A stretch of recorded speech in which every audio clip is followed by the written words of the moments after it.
율이 9년 만에 최고치라는 보도가 나왔고요. 또 일자리 대책도 양질의 일자리가 아니라 급조해서 일할 자리를 만든다 이런 인상을 받는 것이 사실입니다. 그리고 이제 무엇보다 캠코더 인사라는 부분, 문 대통령이 강조했던 공정 정의에 대한 의구심이 생기는 것이고요.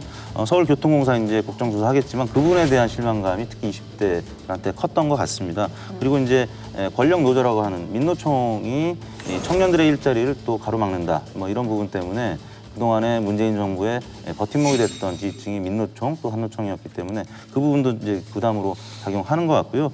또 이제 북한 이슈나 난민 이슈, 20대가 특히 난민을 포용의 지수에 있어서 가장 낮은 수치로 나오는 게 취업도 안 되는 상황에서 혹은 뭐 난민 혹은 뭐 북한으로 우리 남한의 재정이 들어가는 것에 대해서 굉장히 거부감을 갖고 있다.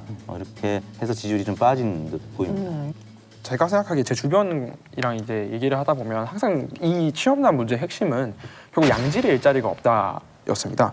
그러니까 중소기업을 가고 싶어도 받는 페이와 그 대우 그리고 근무 환경 자체가 사실 대기업이랑 비교할 수 없을 만큼 열악하다 보니까 길을 쓰고 대기업 가려고 하고 뭐 시험 쳐서 공무원 하려고 하는 것 같은데 그리고 최저임금이 올랐으니까 대학생 입장에서 사실 알바할 자리가 많이 없어진 것도 사실입니다. 왜냐하면 당장 제가 이제 대학을 다니고 있는 신촌의 경우에는 사실 대부분의 프랜차이즈 업체가 무인 키오스크를 도입을 했어요. 이제 그러다 보니까 이제 그런 부분에서 저희가 업무할 수 있는 그런 공간 자체가 많이 협소해진 것은 사실입니다.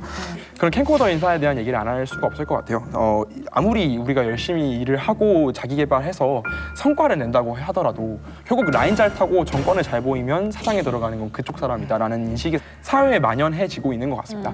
그런 사실 불공정한 어떤 인사처벌을 봤을 때 지금 사실 문재인 정부가 처음 취임했을 때 했던 말이 기회는 평등할 것이고 그리고 과정은 공정할 것이며 결과는 정의로울 것이다. 이 세 가지 원칙에 모두 위배되는 게 캠코더 인사라고 저는 생각합니다. 지금 단기 일자리 정부에서 재정 푸는 거는 불안 국면이거나 미국의 그 굉장히 실효를 봤던 경험적 차원에서의 일이잖아요. 그러니까 거시 정책이 없는 게 아니고 단기적으로 돈을 풀어야 된다는 그 정부의 의도나 이런 거에 대한 이해는 전혀 안 갑자기 됩니다. 근데 그런 뉴딜 같은 거는 민주당이 그렇게 비판하던 SOC 사업 같은 걸 제대로 된 걸 일으키는 게 뉴딜 사업이고 강의실 불 끄는 건 뉴딜 사업이 아니에요. 그 얘기를 하는데 낙엽 쓸고 강의실 불 끄게 하고 노인들 오전 오후로 자리 지키게 하는 돈을 푸는 거를 굉장히 지금 이 보수 세력에서 비꼬잖아.